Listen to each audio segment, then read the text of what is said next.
Here we are bringing you the very first show of Drinks and a Review. And in this show, we review the latest movies while hoping to try and save you a couple of bucks. And, of course, maybe help you make that decision for this weekend. But, in our very first show, luckily, that Doctor Strange came out. And we'll be able to start off on the right foot. Yeah. And freshly watched. And I am Armando, and with me, as always, is Pedro. Hey, hey. Nice seeing you here today, man. Yeah, great to be here. Great to be here. We just finished watching Doctor Strange, literally just like 30 minutes ago. And these are very fresh impressions we have of the movie. Yeah. So let's just start off with the rating. 1 to 5 scale, Pedro, what do you think? Straight to ratings? Yep. 4 out of 5. I would agree to that. Yeah. Yeah. 4 out of 5 stars, for sure. So really, we're going to start off talking about the show in the less spoiler-tastic version of it. Yes. So guys, you can listen to this part. Hopefully, it helps you make that decision. And then after that, we're going to jump right into the spoilers of it all. A little bit, yeah. Sure. So Pedro, what did you think about it? I thought it was fantastic. Shit, where do I start? It was trippy as hell in a good way. Mm-hmm. And I was actually just talking to a friend about that the comics were in the 60s, so everything was very psychedelic. Like, I was even looking back at some of the art pages. Yeah. Very psychedelic, very trippy. Like, you can tell people would read that on some shit back in the day. And watching the movie, I can see that I'm glad that they got inspired by that. They stuck to their guns. You can tell they stared at those pages and went, we need to make this work visually, somehow, some way. And let me tell you, they did. Yeah. In freaking spades, man. It was great. Because I watched it on IMAX. Oh, IMAX 3D. He was a fancy guy tonight. Biggest IMAX screen in South Florida. I had to watch it right. And shit, dude. You know, you and me, we're not too much a fan of 3D. No, I hate 3D, honestly. Right. You hate it? The best 3D ever was Avatar. Right. Other than that, I've just despised Ant-Man was pretty good too. But, so, this one, shit. Like, the dimensional sequences, the magic sequences, it looked fantastic. I was thinking about that. They did a really good job of, turning the VFX into 3D. Especially the part where he was going down the rabbit hole, I was actually thinking, like, damn, this must look awesome in 3D right now. That's an understatement. You know. And of course, IMAX 3D. Of course, IMAX 3D. I loved it. It was trippy as hell in a very good way. Yeah. I kept calling it an eyegasm. Mm. And story-wise, I thought it was a very good origin story. Mm-hmm. I'm glad, you know, I heard some complaints that it was an origin story, blah, blah. It has to be. But yeah, nobody knows this character. Exactly. It's like any other Marvel character, you need to have an origin story. It's got to be it. I thought it did a fantastic origin story, made you care about him, yet still make him flawed, because he was a total prick. Exactly. But still likable. Mm-hmm. And pretty much my only downside would be the villains. I thought the villains were very one-dimensional. And... yeah, that's pretty much my thing. So, of course. Spoiler free. Spoiler free. For me, I kind of felt the same vein as you. The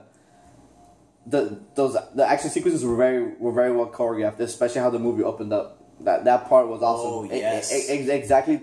Introduced you to the world in a very quick fashion. Very Inception. Yes. Very Inception. I was about to say that. All the Inception sequences were great. Yeah. I enjoyed all the Inception sequences. And then again, the characters were good, but the thing when you're saying about the villains that is a problem that Marvel's always had. The villains have always been weak, and this movie per se, I think he was more of a puppet of the Marvel. He wasn't really a villain per se.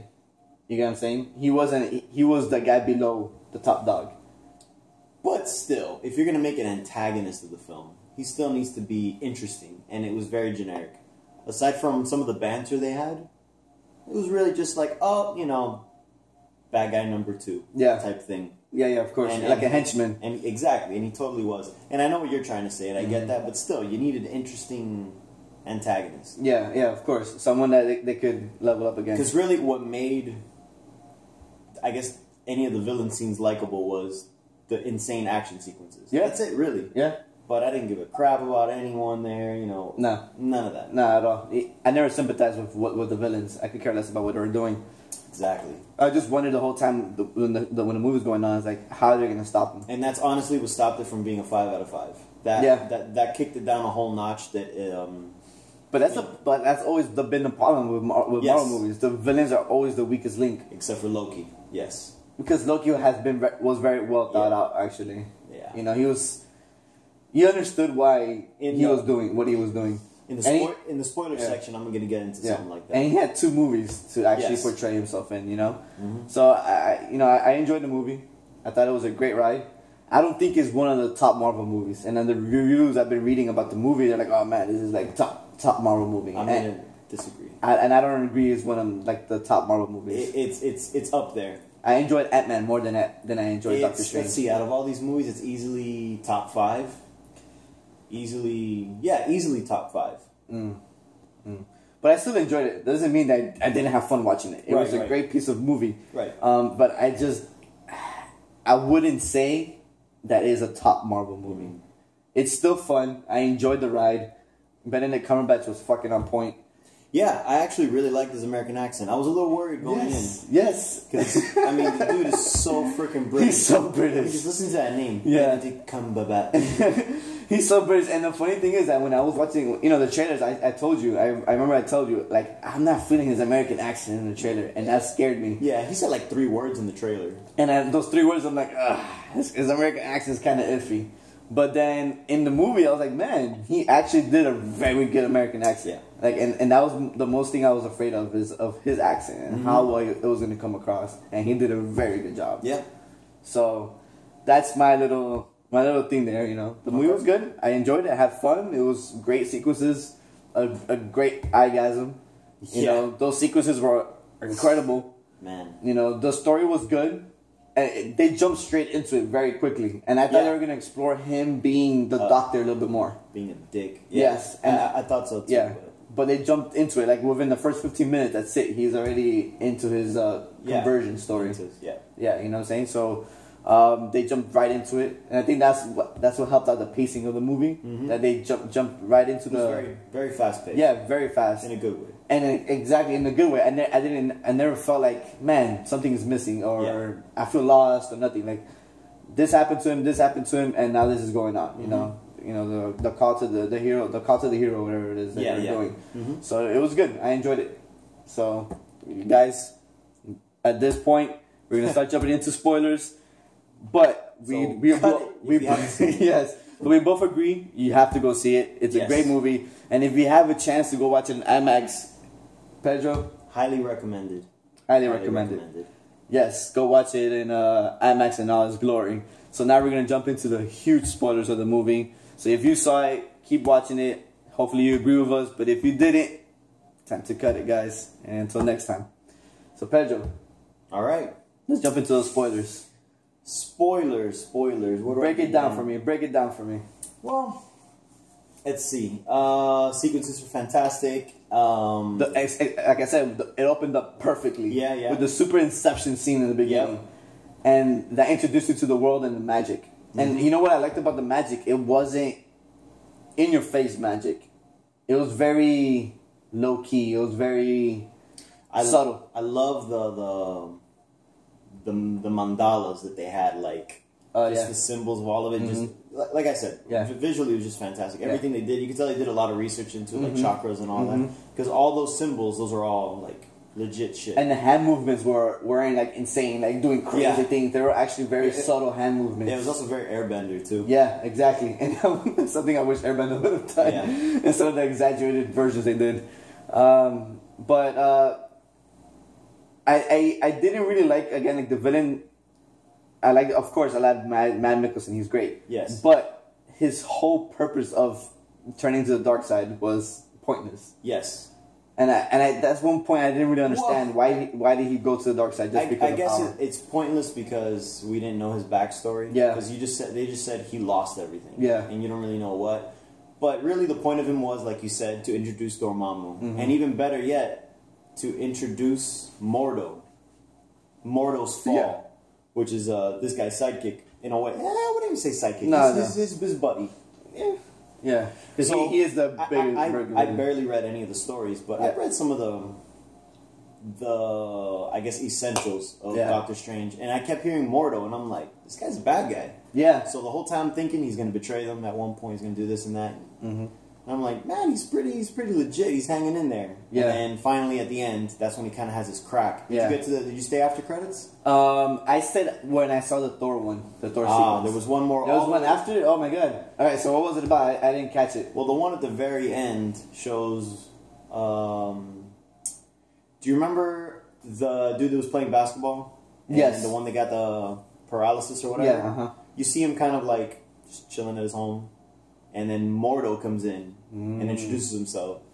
Well, actually, they knew each other, so he's kind of like, "Hey, we meet again," blah blah. And then all of a sudden, Mordo's like, "I've lost my way, and I've realized there's just too many sorcerers." And he kind of just like pulls his power out of him, and then the dude's like paralyzed and I guess dying. And then he just kind of turned villain. Damn. So yeah, that was kind of his whole thing of it. That's actually a good point you bring up because. So he is the setup. So this whole thing, these antagonists, this whole Dormammu setup, it was all just a setup really for Mordo. He's like the Sinestro. Yes. He's the buddy, whatever. That teaches him everything. That teaches him the ropes. Yeah, and then suddenly just loses his way completely. And that's exactly the good point you bring up because you're talking about Loki, and Loki had films to develop, and he's actually giving himself. Marvel gave him a movie to develop. Yes. So you get to know him. You get to know his, I guess, not his backstory, but how he came to be where he's at. Mm-hmm. You know, he felt betrayed by the Ancient One because the Ancient One was using dark magic. Yeah. And he's like, "What the hell's going on here? This is not what we signed up to do." Pretty much. After all this, you taught us to be pure, and then you realize that in order, like. None of you are pure. Yeah. Like not even Doctor Strange at the very end. He uses the time, and he's like, "What the hell's up with all you guys?" Like, So in his head, he's like, "I'm pure," and all of you get corrupted by power. So in the very end, in the after credits, I guess he realized, "I just need to kill all of you." Yeah, let me cleanse the world. Yeah, because you're all easily corrupted. Yeah. So obviously in sequels and so on, and maybe even crossovers. Yeah. He'll be there, the villain. He'll be the a Loki-ish. And that's pretty exciting. I like that. So that's why I was saying that it's good that they're kind of introducing an interesting villain that you're kind of, you understand him. And you don't know where he's going to go. But they still could have made an interesting antagonist for this film instead of just bad guy number 1 and 2. Yeah. But like I said, besides that complaint, man, I thought it was fucking amazing. Yeah, what do you think about Tilda Swinton as the Ancient One? I thought it was awesome. I thought it was a really good twist. So... I mean, we had talked about this before, but the reason why they switched her... Yeah, because of China. Yeah. They want the movie to make a lot of money in China. So if they would have made it an Asian old dude, it would have been too much like the Dalai Lama. The Chinese and the Dalai Lama don't... Yeah, they clashed. And the movie wouldn't have aired in China, and it wouldn't have made its China money. Yeah, so China money is very important nowadays. So at the same time, they thought, why don't we just empower something else? Yeah. So they thought, let's empower women. And bam. There you go. Mm-hmm. So you have your Celtic badass, extremely badass chick. So why do you think she decided to use the dark magic? Why did that happen? Well, I mean, I'm just going to assume that she needed more power to do, she was juggling a lot of stuff. Mm-hmm. And I guess shit was getting real because the bad guys are pushing in, and she thought, I'm too weak, so I need something else. So she thought, why not I dip into this and fight back? Mm-hmm. Did you notice the sign in the beginning of the movie when she was fighting at the very, very, very beginning action sequence? I didn't. Did you? Because no, I didn't. Because that's what I was wondering. Because in the midway towards the end, when they're fighting in the crystal dimension, yes, and you're like, oh, you're actually using the dark magic because she had the symbol in her forehead. Yeah. But in the very first sequence, I didn't see that symbol. No. She never had it. It appeared once she started using dark magic. Mm-hmm. I guess she started using more of it to fight back. Okay. Because they were saying that the people who use dark magic are better in that realm. Yeah, and that explains why she was so badass in there in the beginning. Because she was owning that realm. Yeah, she was. I guess these guys hadn't got there yet, the bad guys. So, because they just stole the plans. They just stole the plans. They didn't fully do it. Yeah. So that all made sense. Okay. But I love the comic relief moments. I didn't think they... Because I thought Avengers 2 was a little too much. It was a little too childish. Yeah, it was too much like I get you need banter, but it was too much. This one had a good comedic timing, good like even the cloak of I don't levitation. Yeah, the cloak of levitation. Yes. I hope I said it right. Yeah. Even when he, he's kind of wiping his face and all that, like little scenes like that, or that even when funny. he's yanking him. Yeah. Like, sure, it seems cheesy at the time, but it makes sense towards what was going on. Yeah, it was a healthy amount. Yeah, I liked it. Did you enjoy the spirit realm they were in when they were fighting? Oh yeah, when they were astral traveling. Yes, that was good too. Yeah, which by the way, that was Scott Atkins. The kickboxer dude. Yeah. His buddies. Yeah, I noticed that. I noticed that. I'm like, hey, if this guy, he's probably going to die anyway. Yeah. He's one of those expendable dudes that die very quickly. Every time. He's always, whenever you need a badass action scene and he needs to die, you pick that guy. Yeah. But there was a few times when I was seeing the astral plane, I was like, man, that looks kind of bad to me. Especially when he was fighting in the operating room. It was kind of iffy for me. No, they're ghosts. Well, not technically ghosts, but they're in their astral form and they're moving around. I mean, they're floating around. So I guess that floaty feels makes it seem off because it is. It's weird. Yeah. But it didn't bother me. It made sense at the time. And that was bothering me how they were in that sequence, and it felt too weird for me. Like, it felt like it was really off, and... Well, yeah, they're floating. Yeah, exactly, but it just... It wasn't a realistic action scene. Yeah. It was like two Caspers. Yeah, exactly. And how else would two Caspers fight by floating around? I don't know, dude. For me, for some reason, it felt like the graphic-wise of it was kind of off. It felt like your animation is literally fighting each other. And I thought they would have done it was just kind of like recorded the action sequences and just made them ghosts type of thing, you know? But it felt a little bit too animation for me. You know, it just kind of they stuck that in there. Their visuals are so good. I mean, even if that one was a little off, they blew for me at least. I mean, maybe for other they blew my mind with everything else. When they went to that dark universe. Yeah. So, excuse me. So actually, before I went to the movie, I started talking with a friend of mine about these black light posters that they used to have of like Doctor Strange, and they were trippy as hell, like actual pages from the comic. And you would put them under black light, and they would glow and just be awesome. Oh, shit. When they went to the dark universe, or the dark world, or whatever, that's exactly what it looked like. So they totally got the black light posters and just put it. And I was like, holy shit, this is amazing. Damn. So they really did. They really did, like, recreate, comic-wise, the visuals of it. And I love that. Wow. So that was one of my moments where I was just like, fuck, this is amazing. So how did that look in 3D? Did it pop out? Did you? It was all over the place. Oh. Popped, pushed in, like everything was all over the place. It felt like I was like in there. It was great. It was great. Like a laser light show. Yeah, yeah. Although I will say, again, one of the iffy sides, that was a very underwhelming, I guess, boss battle. But it was very comedic. It was good because he had to outsmart him. Yeah. You know, Dormammu's too OP for him. I get that. That makes sense. And I guess he has to outsmart him. I don't know. Still, I guess I expected something a little more. It was funny, though. And I did. It was cool. But I guess I was expecting more of a big boss fight. I overhyped it in my head. I kept thinking, he's learning all these abilities. He's going to use them all at the end. Yeah. And then I knew Dormammu was coming because I had heard some things. Of course. So in my head, I thought, shit, this dude's coming in. It's going to be a battle. And then so that was slightly underwhelming for me. But that was just because I came in with higher expectations about that scene. For that specific scene. See, I didn't come in with those expectations with like what you just mentioned right now. For me, I knew that I wanted to see Dormammu. Like, I wanted to see how they were visually going to present him into the movie. Yeah. They didn't use the fire trick or the fire way that he's always been. Yeah, they didn't use the hothead. So unless when he comes into the world, he's going to actually look like that. Yeah, maybe.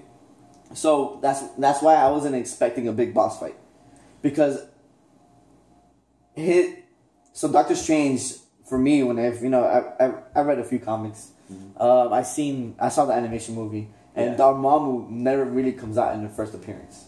Yes, it's true. He's always in a dark realm. Yeah, he's always been trapped there. Yeah, he's like a Thanos. Yeah, until at some point he gets released and he just fucks shit up, right? So I didn't expect that in the first movie. You know, I expected seeing him. I knew he was the guy pulling the strings. So when when he presented that point of like, oh, you know, I'm actually using time to fuck you up, you know? Yeah, that was like we're in an endless loop, and until you give me what I want, we're not going anywhere. Especially the way they had showed ahead of time that he was using it for the page. Yeah. So they already set that up in there, like, hey, don't forget, I can control. And this. if you, I don't know if you noticed, but time was very big in the movie. Oh yeah. Because the very first shot, the watch, he was like, oh, can you hold your watch? And then yes, with the clicking noise. And then when he was actually dressing up for the gala, watches. Yeah. And then he was looking at the watch again. Oh, they're gonna steal his watch. The watch was broken. Broken, implying you know he's broken. He's a broken man. Yeah. So at some point he's gonna fix the watch. At some point he's gonna. You think so, or you think he's gonna keep it as a reminder that you know he's not who he used to be? Could be. Because you know he wore it. He looked at it. He looks broken. He's just like you know. My hands are broken. This is the new me. Yeah.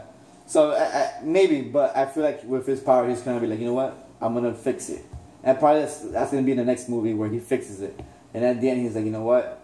I'm gonna leave it how it is, broken, or some shit like that. You know, as a lesson of like, you know what? Accept who you are, where you came from. Yeah. So I think that's what's gonna happen. And then again, one of the Infinity Stones popped up. Yeah. And everyone knew that though. I actually didn't know. I knew that. I didn't know the eye was an Infinity Stone. I was waiting for an Infinity Stone to pop up. I just didn't realize it was the eye. I knew it was gonna be the eye. I think I even called it at some point. I was like, you know what, man, the Eye Amagado is gonna be the Infinity Stone, the Time Infinity. The Infinity Stone of Time. Yeah. Yeah. So I wonder now how Thanos is gonna get it. Easy. All he's gotta do is bust in there. I mean, he's freaking Thanos. He's gonna bust in there. He's gonna rip it out, and that's it. Damn, dude. So I'm looking forward to that, man. Yeah, it's gonna be a crazy movie. But I hope they actually set it up, him actually getting these stones. Yeah, I don't know how that'll work, but we'll worry about that on that movie. There's still a ways for that one to come out. So what do you think about the Thor cameo and the mid-after credits? I liked it, but you know what I think? I think it's an actual scene from Thor Ragnarok. Yeah. I think it is. And they did the same thing with Ant-Man. Yes. They used that scene in Captain America. Yeah, Civil War. I thought it was it too because I mean he had a whole wardrobe change. I don't even know if Doctor Strange had the gloves at that point. Mm-hmm. And they started doing all this backstory of like you and your brother got to look for your father, and I'm just like, whoa, how did any of this happen? Yeah. So it's obviously a scene from. It's a sneak peek, which I'm cool with. Yeah, I'm very cool with it. I mean, I enjoyed it when I first saw it in Ant-Man. You know, when they were showing a little clip from Civil War. Yeah. So I didn't mind it at all. I feel that he's gonna take him to the world where Hulk is gonna be at. Well, yeah. And that's how he ends up being with Hulk and whatever it is that they do in the Gladiator, the quote unquote Planet Hulk. Yeah, that's gonna happen in Thor. It's a mix. So yeah, I think that's how he's gonna get transplanted into that world. I'll help you get there. And that's kind of cool that Doctor Strange will have a cameo in that. That we just saw. Mm-hmm. That's cool. And what I was surprised that he didn't actually become the Sorcerer Supreme at the end of the movie. I expected him to be the Sorcerer Supreme at the end of the movie. Yeah, but it looks like at the point of this cameo appearance in Thor, he's already going to be full blown Sorcerer Supreme. I think so, because like I said, he had the gloves, he had the full outfit. Yeah. So I think that's at that point when he just realizes, fuck it, it's me. Yeah. So I get it. So yeah, man. That guys about wraps up our show today. Yeah. Again, if you didn't know, this is Drinks in a Review, where we sip some drinks and let you know how good a movie was to help you save some bucks. Or bad. But in this case, it was good. Fucking fantastic. Yes, guys, go see it. You're gonna enjoy it, and leave us some comments to see if you like the movie too. Till next time, guys. Peace out.